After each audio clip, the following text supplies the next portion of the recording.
My family was extremely politically motivated, specifically my mother. I was a baby in a baby stroller on the Bill Clinton fucking campaign trail, knocking doors. I grew up a lefty. When I say a lefty, somewhere between democratic socialist and um, no, probably right about there. Kind of like, somewhere around like somewhere between Vosh and Destiny was how I was as a kid. I was a rabid leftist. I swallowed all the woke pills before, CRT and things like that. And I had several things in my life that occurred that solidified my radical politics.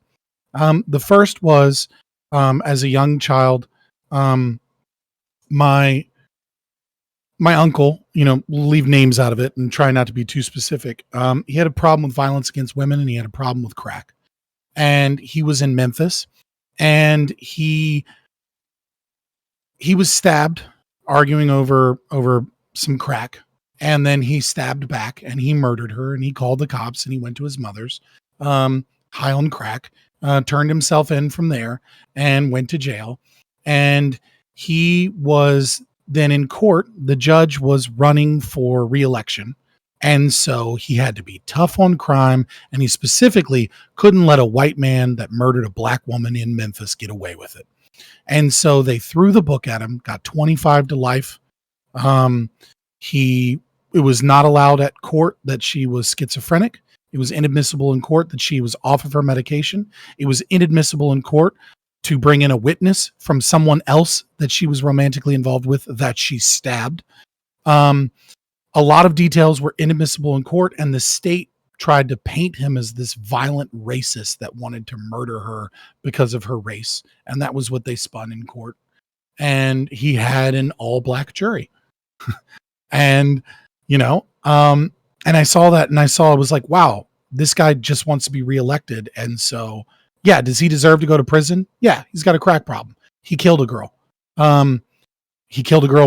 Maybe in self-defense, maybe not. I don't know. But just the entire proceeding was like, this is disgusting. Later, my family's great aunt, or great aunt, actually, she was mentally challenged. She had a lot of issues, and she was bedridden. When my great grandmother died, my great aunt was in charge of her care, and she didn't have the ability to take care of her at home, but she did have money. And so she put her in a really nice nursing home. Well, in that nursing home, they didn't feed her and they didn't rotate her. And she died from starvation and bed sores. She rotted and starved to death in the nursing home. That's how she died. And so, of course, my family sued.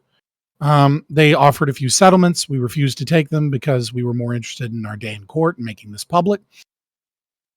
Well, they bought off our first lawyer, and it took us 2 years to get our day in court. And by the time we got our day in court, a parent company had sold that company, and then sold everything else to another one of their companies at a silent auction, and then reopened under a new name and bankrupted that original one. So we got our day in court, but they never showed up, and we had a trial without them even there or present. We won millions of dollars from the judge, which was great, except it was a bankrupt thing that had no money, so nobody ever saw a penny from it. Oh, and by the way, it also came with a 5-year gag order that said that despite the fact that the trial was over, which is what gag orders are intended for, we weren't allowed to talk to the press or anything for 5 years. These things really solidified my hatred for the state. And I joined the army, and I was still a lefty at the time, though I was kind of moving center left. There's a whole Gamergate. I was really politically involved. I started to see some of the problems with the left from like a cultural perspective, but I was still a lefty for the most part. And I joined the army, and long story short, there was an incident where 10th Mountain had just gotten back from deployment. There was a doctor that was seeing soldiers, and these soldiers were all told every time they wanted to go to the hospital that they were just pussies. They needed to drink water. They were malingerers, and they refused to get any profiles or ever go to the doctor. Well, 11 of those soldiers had serious medical issues. One guy had a heart rate that like hospitalized him like the moment he came into our clinic. Another guy had like spider webs for shins and was likely to break his fucking legs any day from shin splints, but they wouldn't let him go to the doctor. Another person had heart palpitations. There was just a lot of serious medical issues.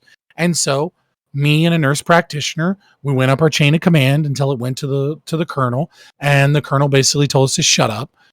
We were like, well, hey, we have to go to the inspector general's office at a certain point because this doctor is like mistreating soldiers that just got back from Afghanistan, like horribly, like people could have died.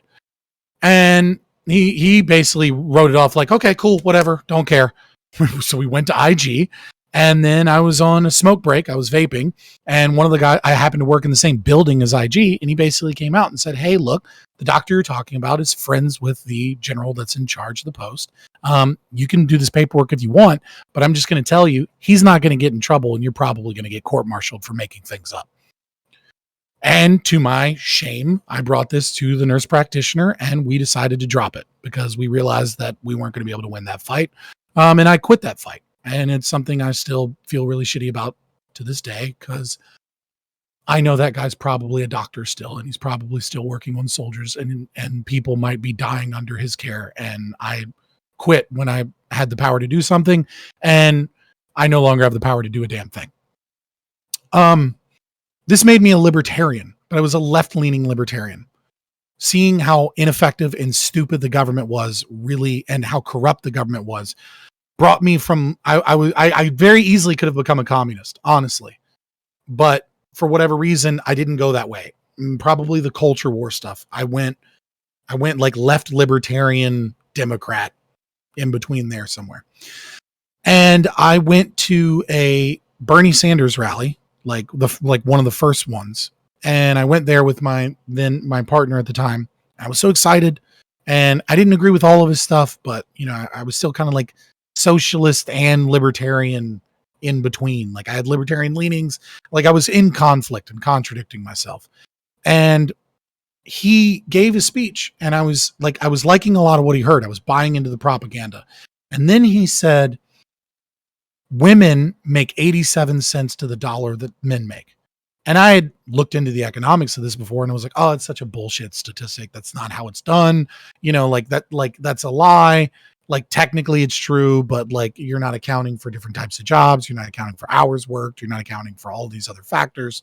You're not accounting for the fact that men move more often, or, you know, the fact that women get pregnant and leave the workforce for a period of time, et cetera, et cetera. But I'm like, whatever, he's got to say his things. You know, I forgive him.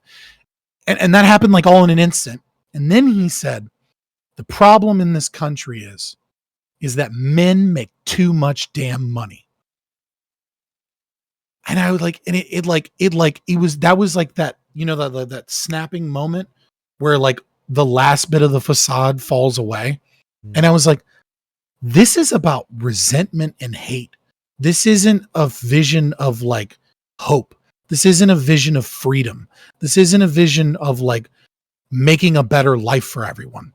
This is a vision of America that we want to find scapegoats, and we want to blame them, and we want to punish them for our own power and wealth. This is about resentment. And I'm not about this. And so I started grabbing more libertarian stuff. I started, you know, occasionally listening to libertarian stuff. I was talking to Mark, who was like a full-blown libertarian at the time. Like, I think he was already an ANCAP or like very close to it. And we're having all these conversations. And hilariously enough,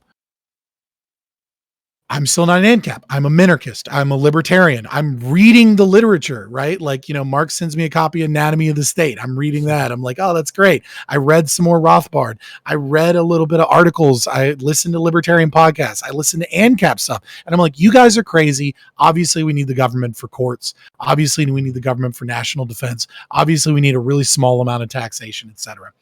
And I became a Twitch streamer. Good job, Mark. And I was still a libertarian. I was not an anarchist. I was like, no, there's like, I get it. I'm with you. I understand the moral argument, but it's just not realistic. And then as a minarchist libertarian Twitch streamer, I'm the one that goes out and talks. And he's the one that does all, you know, like kind of stays in our channel. And I'm reaching out everywhere I'm going. I'm having to defend his shit. I'm not defending my shit. I'm like, well, I mean, my co-host is an ANCAP, and they're like, well, this is why ANCAPs were stupid. And I'm like, well, no. Here's this. I read and what broke and I'm reading more stuff. And I'm like defending the positions. And every time I defend the position on behalf of him, it starts to seem more realistic to me, right? And then I read Robert Murphy's Chaos Theory, and the final piece kind of fell apart for me, which was obviously you can have an anarchist judicial system. There is a way to do a totally voluntary judicial system that doesn't require the state as the monopoly on justice as well as power and violence. And that kind of broke for me. And so I was a libertarian before him, and I was an ANCAP way longer. I was a stubborn fucking lefty that had to hold on to things. And now I'm about as right wing as they come, apparently, according to some here in the Twitch space. But I don't know. I'm an anarchist now, and so that was kind of what drove me in at the very end. It was Robert Murphy's Chaos Theory was the final straw that broke it for me, that made me realize, no, this can work.